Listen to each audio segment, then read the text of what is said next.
Hello, my name is Sylvain Rochon, the Paradise Engineer. I just wrote another article, and this one is to talk about facts and how we can figure out what is fact and fiction in a world where we have artificial intelligence capable of doing things like deep fakes, and also the availability of the internet the way it is right now. It's very confusing. There's a lot of information. It's hard to process. There's a lot of sites that are not providing proper information, and people get confused. And generally, humanity, people are generally lazy, and we have a tendency to just silo ourselves and depend on certain types of information from certain sources, and we don't really explore the full picture. Now it's going to get a lot more complicated with advancements in artificial intelligence. Like I mentioned, deep fakes, for example, you may have seen them. I posted a link in the down below in the description that demonstrates what exactly are deep fakes and what they look like. It's not like you'll be able to identify them, because this is artificial intelligence used to essentially fake a certain personality, a celebrity, for example, into doing something, saying things, and acting in a way that he doesn't. And it looks, right now, because of our research we've been doing, in particular using generative adversarial network, which is a technique of AI programming and algorithms, they're getting really good, enough that you can't, for some of them, you can't really tell if it's the real celebrity that's doing something and saying something, or if it's a fake one. And that's why you call them deep fakes. It's using deep learning, which is another technique from AI, into faking somebody. And there's a lot of issues with it, and also a lot of benefit. Just like any other technology out there, it's really how you use it. And researchers are really playing with AI into doing some really amazing things. And there's a lot of great applications. For myself, I see all sorts of applications in the entertainment industry, where you can have, like, for example, high-ticket artists and actors. They're really expensive. Sometimes you just want them to do a few things, not anything major, but they're very expensive. Well, maybe you can deep fake them. So you use an inexpensive but decent actor, and you just use the GAN, so the generative adversarial network AI, like those that are used to do deep fakes, and you apply the past footage of that particular celebrity and actor, and apply it onto that mediocre actor, if you will, or lesser known actor, in the footage, like digitally.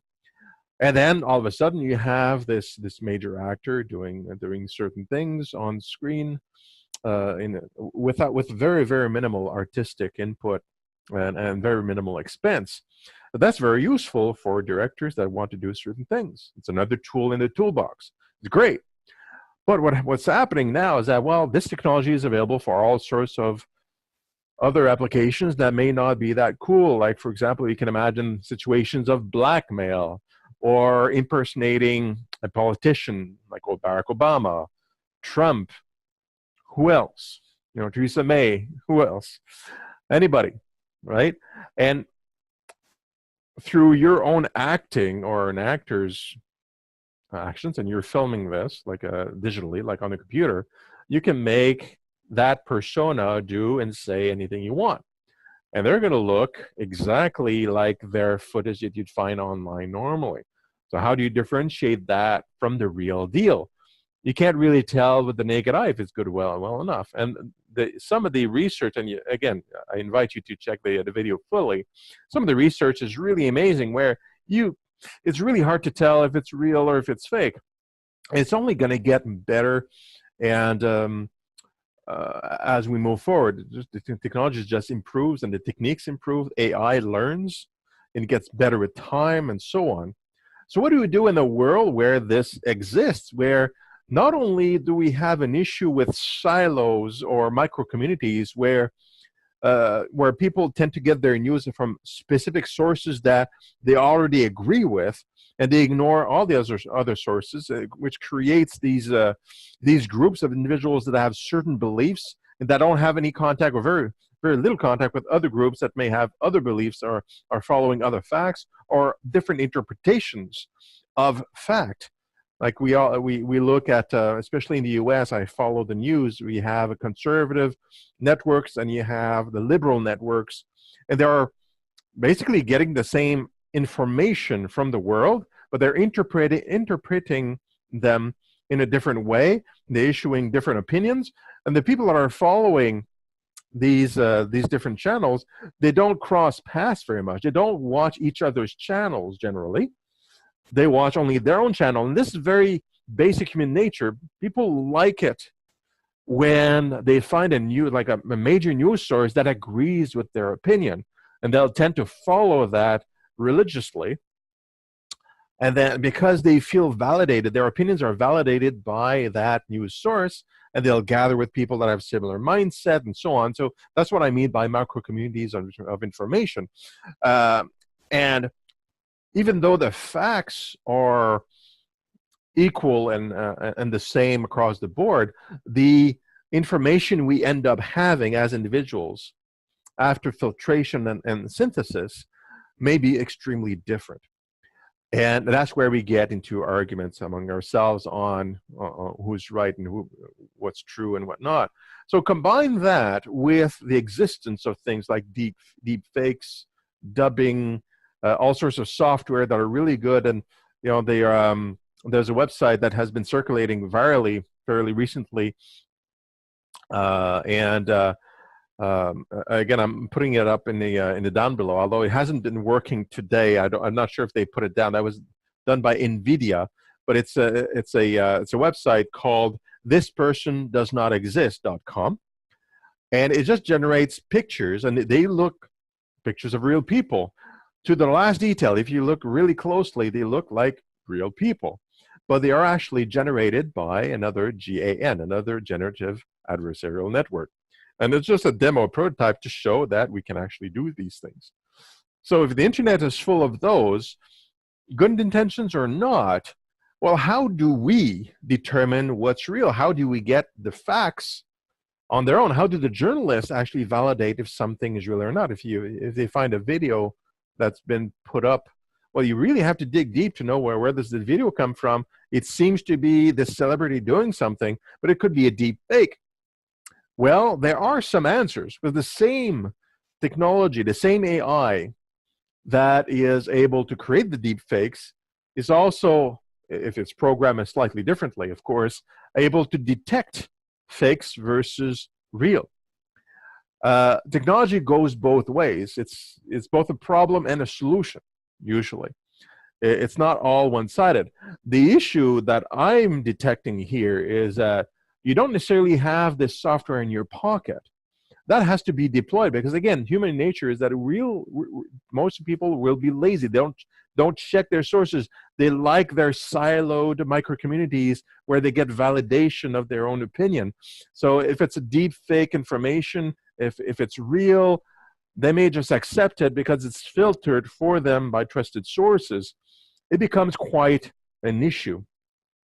But then again, there is another solution out there that to all this for us that are less expert at fact finding. Big tech companies that usually own the platforms like Google search, for example, Facebook, Twitter, the social media. Where do you get your news and your information? These tech companies, they're the ones that are creating all this experimentation around AI in general. Almost exclusively, or at least they're the ones at the forefront of most of the news items. They could integrate fact-finding AI into their platforms so that we don't need to wonder if something is real or not. And that could be very important. And it could be extremely useful. Like, for example, on Facebook, you could have this AI that looks at a picture that you received from a friend on your wall and determine if it's a deep fake, if it's what is the probability that this is a real thing, so that you can make your mind. If it's 10% probability that it's a fake, probably safe, and that's helpful. That's helpful information. You have AI assisting you in determining if something is real or not. And we can do that with text, all sorts of stuff. AI, again, if it's able to fake it, it's able to detect it. And but we need the tools. Now, my big question around that is, tech companies are very competitive one for another, and they are selling their own products and services. Well, will they, if they insert these AIs, will the AI become biased towards them? Like, what says that the Google, Facebook, Amazon, IBM, that they'll code the AI to do proper determination of fake versus fact and help us out without guiding us towards their products and services at the same time? Because that's totally doable, and it could be, I mean, it could generate them a lot of money. And it's not only about the quality of the AI that helps us where we feel engaged and we enjoy the platform more because it helps us out, but also, I mean, that's a lot of money. That's a lot of power of influence towards other, because we are depending on these AIs for answers. I mean, they could determine something that's fake when it knows it's real, because maybe it leads to some competitive product, things like that. I mean, I doubt, even though the government could be there to protect our information by putting regulations on such AI, I doubt they'd be doing it. And that just sounds weird, having that, because you do want to have the free market, you do want to have all these beautiful things, but at some point, it gets so confusing for us in our own little brain, and we become so dependent on some of these tools. Well, maybe we should do something like that. Maybe our government should have some legislation in place so that, well, if it's something fundamental that we depend on to determine what's real on the internet as far as information, maybe that tool should not have commercial bias. It should be just a tool. Not like we're ready to ask the government to develop a tool for us, because governments also could have a bias, and are in the conundrum. But in any case, it's going to be an interesting time, and fundamentally, we do need the tools. Bias or not, having the tools becomes quite essential. Because accessing real information that is not faked is extremely important. I use for my news, at least part of my news, I use a website called nowhere.com,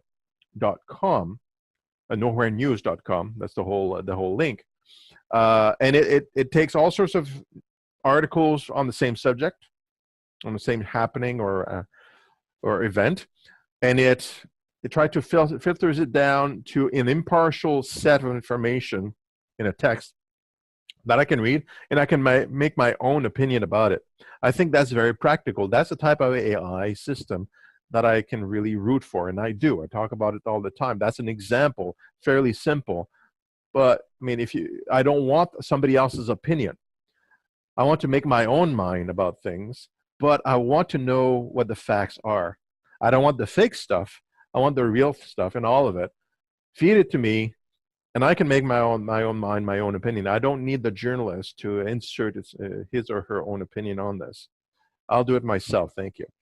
And these tools like that will be essential, because, like I said before, on our own, because of all this artificial intelligence possibly faking stuff for us and spoofing, and all these bad actors out there that want to push us and influence us one way or another, we need tools that are easy to use, that allows us to extricate the facts and determine what is fake or not, because we won't, very, very soon, we won't be able to tell the difference on our own.